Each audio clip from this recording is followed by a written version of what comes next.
Hello friends, welcome to SJ travel explore. দার্জিলিংয়ে আজ আমাদের দ্বিতীয় দিন। আমরা ঘুরবো দার্জিলিং জু, বাতাসিয়া লুপ, ডালে মনেস্ট্রি, জাপানি টেম্পল অ্যান্ড পিস প্যাগোডা। চলুন ভিডিওটায় আমাদের সঙ্গে থাকুন, দেখুন কিভাবে কি আমরা ঘুরেছি, এবং চ্যানেলটা ভালো লাগলে প্লিজ সাবস্ক্রাইব করে আমাদের পাশে থাকুন।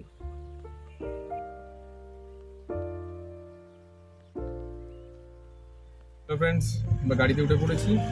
এবার যাচ্ছি আমাদের ফার্স্ট ডেস্টিনেশন। কোথায়? জু মে যা রা হ্যায় ফার্স্ট ডেস্টিনেশন। আমরা এসে গেছি পদ্মজা হিমালয়ান জুলজিক্যাল পার্ক, দার্জিলিংয়ের জুলজিক্যাল পার্ক। এখানে সামনে বিশাল লাইন আছে, চলুন দেখি। লাইন দিয়ে আগে টিকিটটা কেটে নেওয়া যাক, তারপর ভিতরে ঢুকতে হবে। হ্যালো ফ্রেন্ডস, দেখুন এখানে টিকিট টাইমিং হচ্ছে সকাল 8:30 থেকে 4টে। আর এন্ট্রি টিকিট হচ্ছে 110 টাকা ইন্ডিয়ানদের জন্য, 180 রুপিস হচ্ছে ফরেনার্সদের জন্য। আর 10 রুপিস হচ্ছে ডিজিটাল ক্যামেরা মোবাইল। মানে 10 টাকা কেটে রাখলে ভালো, মোবাইলের জন্য সেইভাবে কিছু বলে না, বাট 10 টাকা কেটে রাখলে ভালো। ওই টোকেনটা আপনি দেখিয়ে ক্যামেরা করাতে পারবেন। আমরা ঢুকে পড়লাম টিকিট দিয়ে। এখানে ম্যাপ দেওয়া আছে, এরপরে এখানে কোন দিকে কি আছে সব দেওয়া আছে, ঠিক আছে। আমরা ঘুরতে ঘুরতে চলে এসেছি চিতাবাঘের কাছে। এই যে চিতাবাঘ উল্টে পড়ে আছে, একটু বাঘ। রয়্যাল বেঙ্গল টাইগার পুরো পোজ দেওয়ার জন্য তৈরি।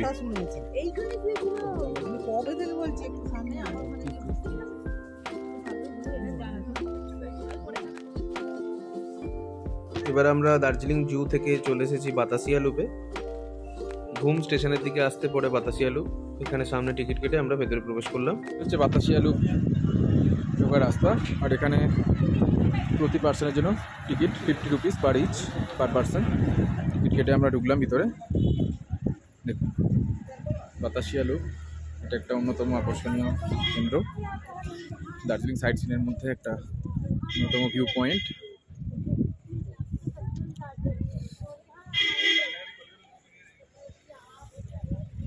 দিকগুলো ঘুরতে চলে যাচ্ছে।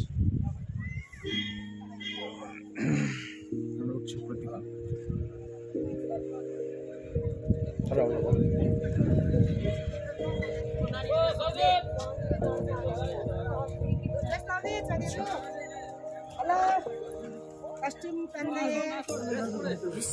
এটা হচ্ছে টয় ট্রেনের ট্র্যাক। এখান থেকে টয় ট্রেন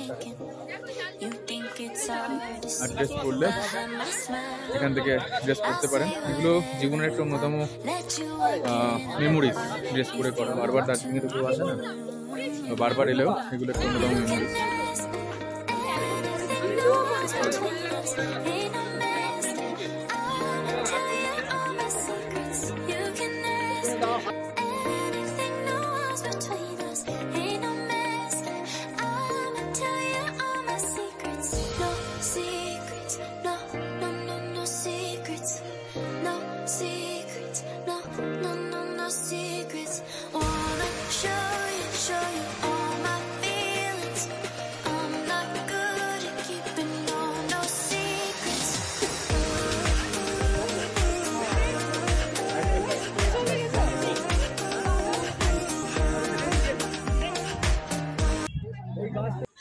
এবার যেটা দেখাবো বন্ধুরা, এটা কিন্তু দার্জিলিংয়ের অন্যতম আকর্ষণ।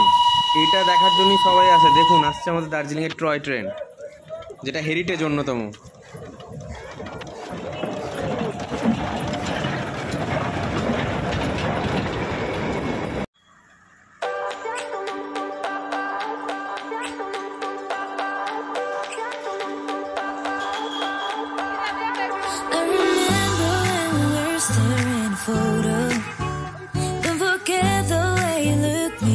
আমরা এবার এসে গেছি ডালি মনাস্ট্রি, জাস্ট বাতাসিয়া লুপ থেকে বেরিয়েই কাছাকাছি।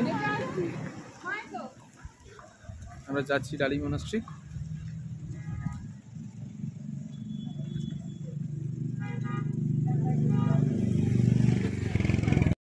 আচ্ছা, এন্ট্রি পয়েন্টে এই যে এইভাবে টিকিট আছে, 2 টাকা করে পার হেড টিকিট। আমরা টিকিট কেটে নিলাম, এবং এর মধ্যে বলছে নাকি মিউজিয়ামও আছে। চলুন দেখা যাক আগে। ওকে, আমরা প্রথমে ঢুকছি মনাস্ট্রিতে, ডালি মনাস্ট্রির ভিতরে।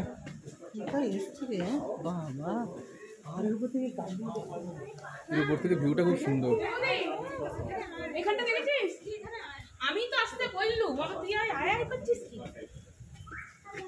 পাহাড়ি কুকুরগুলো কিন্তু খুব সুন্দর দেখতে।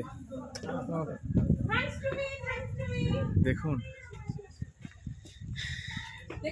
দার্জিলিং এ লেগে ওই জায়গাটা অবশ্যই আমি রেকমেন্ড করবো, মিস করবেন না, দারুণ।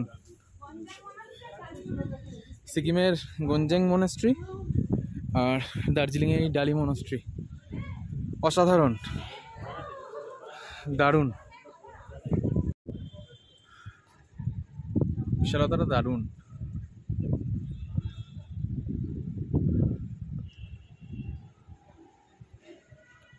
আর এই পাশে এসে দেখবেন জায়গাটা প্রচুর চওড়া, দারুণ বড়, নিট অ্যান্ড ক্লিন। এবং দেখবেন এই পাশে একটা বুদ্ধ মন্দির আছে, বুদ্ধ মূর্তি আছে, পুরোটাই মনাস্ট্রি।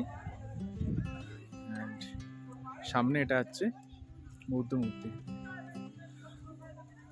জায়গাটা আমি অবশ্যই রেকমেন্ড করব, দার্জিলিং এলে এই জায়গাটা মিস করবেন না। অনেকে ভাববেন যে গিয়ে কী হবে, মনাস্ট্রি সবই একই ধরনের, বাট আমি বলবো প্রতিটা মনাস্ট্রির সৌন্দর্য আলাদা। এক একটা মনাস্ট্রি আমরা গ্যাংটকের সিরিজে বা সিকিমের সিরিজে দেখেছেন গঞ্জেং মনাস্ট্রি, এখানেও আছে ডালি মনাস্ট্রি, ঘুম মনাস্ট্রি। প্রতিটা মনাস্ট্রির সৌন্দর্য আলাদা ধরনের এবং এর ভিউ আলাদা ধরনের। আমরা উঠছি মিউজিয়ামে। মিউজিয়ামের মধ্যে যেহেতু ফটো তোলা নিষেধ বা ভিডিও করা নিষেধ, ভিডিওগ্রাফি আমি করলাম না, আপনারা এলে অবশ্যই ভিজিট করবেন। আমরা এবার চলে এলাম পিস প্যাগোডা আর বৌদ্ধ টেম্পল, দুটো পাশাপাশি অবস্থিত। সিঁড়ি দিয়ে উঠে চলছে জাপানিজ টেম্পল, আমরা যাচ্ছি জাপানিজ টেম্পলে।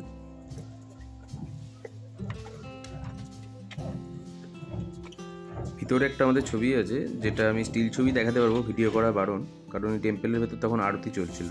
অন্য ধর্মে এটা একটা আলাদা রকম এক্সপিরিয়েন্স। তো আমরা হোটেলে আমরা ইন করে গেছি, এসে এবার একটু ফ্রেশ ট্রেশ হয়ে নিয়ে এখানেই আজকের মতো ব্লগটা শেষ করছি। কালকে হোটেল আমরা কোথায় আছি, কি আছি, তার ট্যারিফ কত, ডিটেলসটা আমি দেবো। চেক আউট করার জন্য আপনারা প্লিজ চ্যানেলটা সাবস্ক্রাইব করে রাখুন এবং ডিটেলস জানার জন্য চ্যানেলটা ফলো করুন, করে পাশে থাকুন। ধন্যবাদ।